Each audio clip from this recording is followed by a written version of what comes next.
हाय बच्चा लोग, जो बच्चे क्लास 10th में हैं और जो बच्चे क्लास 12th में हैं उनको ऑप्टिक्स पढ़ना है। ऑप्टिक्स में एक टॉपिक है रिफ्रैक्शन का, कि जब लाइट एक मीडियम से दूसरे मीडियम में ट्रैवल करती है तो वो अपना पाथ चेंज करती है। तो बेसिकली ये जो पाथ चेंज होना या डायरेक्शन चेंज होना है, यह फिनोमेना होता है चेंज इन वेवलेंथ के कारण। क्योंकि जब मीडियम चेंज होगा तो फ्रीक्वेंसी ऑफ लाइट चेंज नहीं होती, चेंज होती है उसकी वेवलेंथ। वेवलेंथ के चेंज होने के कारण उसके स्पीड पे फर्क पड़ता है, जो ओवरऑल पाथ के चेंज में deviation in path of light wave के रूप में हमको दिखाई पड़ती है। ठीक है, इसी फिनोमेना को हम लोग कहते हैं रिफ्रैक्शन। तो बहुत से वीडियोस में यूट्यूब, सोशल मीडिया वगैरह पे देखा होगा कि जब पानी भरे ग्लास के पीछे हम कोई चीज़ रखते हैं तो वो हमको उल्टी दिखाई देती है। ठीक है, इस बात को डेमोन्स्ट्रेट करने के लिए मैंने एक ये छोटा सा पेपर पे एरोज़ का डिज़ाइन बना रखा है। तो देखते हैं कि ये सही है या गलत। तो देखिए, जब हम इस पेपर को ग्लास ऑफ वाटर के पीछे से लेकर जाएंगे तो देखिए एरो का डायरेक्शन क्या है, मेरी तरफ दिख रहा है, जबकि एक्चुअल में एरो की डायरेक्शन क्या है, मेरे से अपोजिट तरफ है।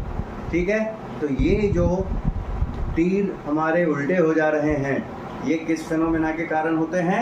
रिफ्रैक्शन ऑफ लाइट के कारण होता है। ठीक है, अब देखते हैं कुछ और बातें। एक और बड़ी इंटरेस्टिंग चीज़ है ऑप्टिक्स में, जिसको हम कहते हैं टोटल इंटरनल रिफ्लेक्शन, जिसमें जब लाइट एक मीडियम से दूसरे मीडियम में जाती है किसी खास एंगल पर, तो वो पहले मीडियम में ही रिफ्लेक्ट बैक होके वापस आ जाती है। ठीक है, तो उसको डेमोन्स्ट्रेट करने के लिए अगेन इसी ग्लास ऑफ वाटर का यूज़ करेंगे हम, है ना।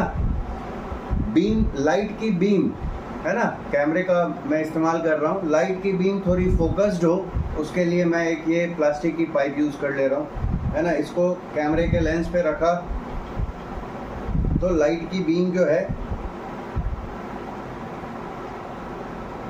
अगर हम इस पे इंसिडेंट कराएं, है ना, तो हमको ये लाइट की बीम, थोड़ा इधर करके देखते हैं। हाँ, ये देखिए, ये लाइट की बीम जो है वो कैसे दिख रही है।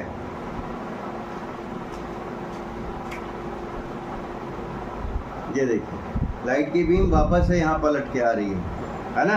मतलब लाइट की बीम ग्लास ऑफ वाटर को क्रॉस करते सीधे नहीं निकल रही, वो वापस से पलट के इस मीडियम में आ जा रही है। मतलब इधर भी एयर है, उधर भी एयर है। ठीक है, इसी चीज़ को परफॉर्म करने के लिए हम पानी की जगह एक दूसरे फ्लूइड का इस्तेमाल करते हैं, जो प्रिजर्वेटिव के तौर पे शो पीसेस में यूज़ किया जाता है ना। तो अगर मैं इस पे से लाइट को इंसिडेंट कराऊं तो देखते हैं कि वो वापस से टेबल पे आ जाती है कि नहीं।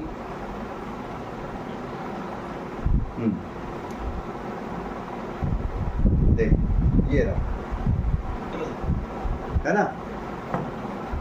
ठीक है, तो ये जो फिनोमेना है कि लाइट सेम मीडियम में ही रिफ्लेक्ट बैक हो जा रही है, this is called as total internal reflection, है ना। तो फिजिक्स में हम लोगों को कुछ ऐसे ही कंसेप्ट्स पढ़ने होते हैं जो हमारी डेली लाइफ में भी एग्जिस्ट करते हैं, है ना। उन्हीं फिनोमेनास को हम एक नाम दे देते हैं और उसके बारे में जो भी डेटा हम कंक्लूड कर पाते हैं एक्सपेरिमेंट्स के थ्रू, हम उसको फिर स्टडी करते हैं, मेमोराइज कर लेते हैं। ठीक है, तो फिज़िक्स का बेसिकली इस वीडियो को बनाने का मेरा मोटिव ये है कि फ़िज़िक्स को बेसिकली हमको प्रैक्टिकल अप्रोच से पढ़ने की ज़रूरत है।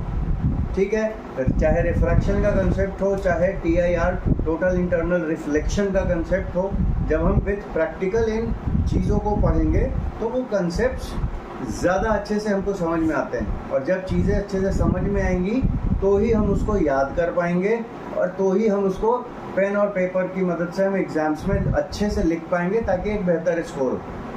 ठीक, तो आगे बढ़ते हैं। इस वीडियो में हम लोग कुछ और भी प्रैक्टिकल्स की बात करते हैं, जो कुछ पर्टिकुलर फिनोमेनास को एक्सप्लेन करने में हेल्पफुल होते हैं। और ये सारी चीज़ें जो है वो घरेलू चीज़ों से ही जोड़ी गई। ठीक है, तो ये ऑप्टिक्स से जुड़ी हुई कुछ चीज़ थी। एक और चीज़ मैं ऑप्टिक्स से जुड़ा हुआ दिखा देता हूँ। Where is mobile?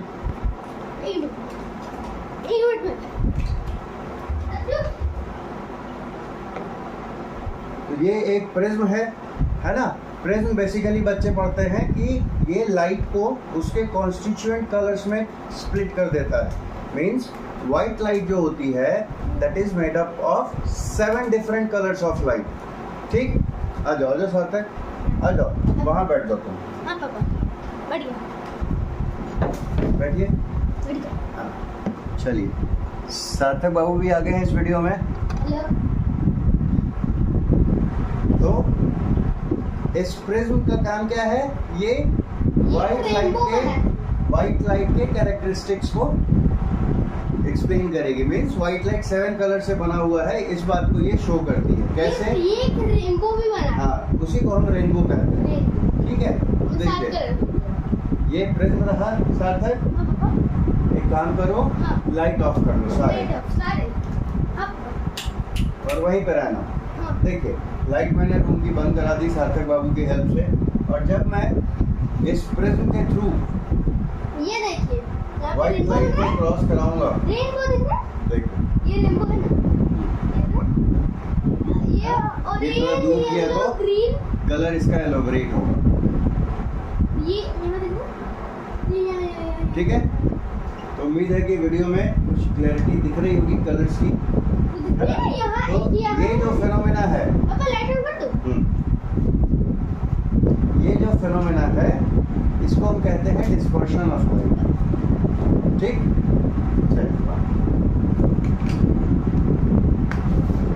तो डिस्पर्शन ऑफ लाइट में बुक्स में थ्योरी में बताया जाता है कि white light is made up of 7 colours.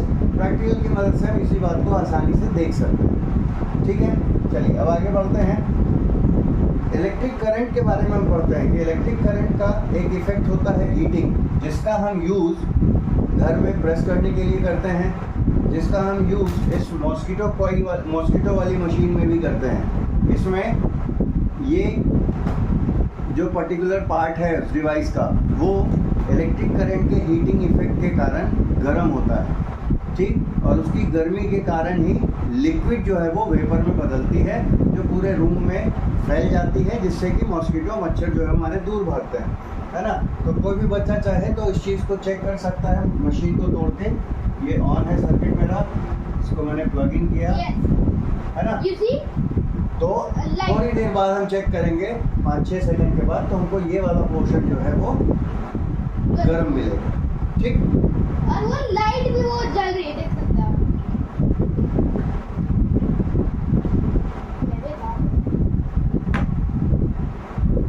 एक 9th और 11th में ही अगेन एक टॉपिक है फ्लोटेशन को लेकर।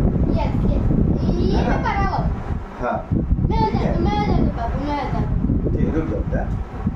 तो ये प्लास्टिक की बॉल है जो अंदर से हॉलो होती है, जो भारी रहेगी वो डूब जाएगी, और जो लाइट रहेगी उसके ऊपर फ्लोट करते रहेगी। ठीक है, तो सार्थक बाबू ने जैसा कहा है कि जो लाइट वेट है वो फ्लोट करेगी।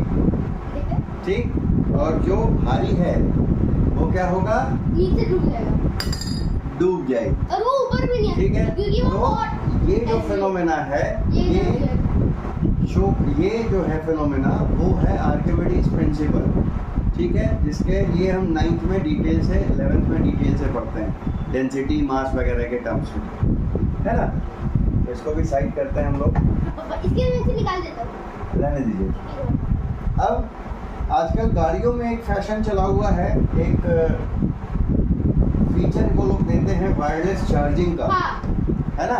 तो ये है इलेक्ट्रोमैग्नेटिक इंडक्शन के बेसिस पे ये एक सिंपल सा डिवाइस बनाया गया है, जिसमें ट्रांजिस्टर की मदद से करंट को, वोल्टेज को फ्लक्चुएट कराया जाता है, ताकि इस कॉइल में जो मैग्नेटिक फील्ड प्रोड्यूस हो वो फ्लक्चुएटिंग नेचर की हो। ठीक है, तो पावर सोर्स के तौर पे हमने मोबाइल का चार्जर ले लिया है, इसको पावर सोर्स को हमने कनेक्ट किया इससे, और देखते हैं कि ये कॉइल जिसमें एलईडी है लगी हुई, वो इस कॉइल के नज़दीक लाने पे ग्लो करेगी कि नहीं करेगी।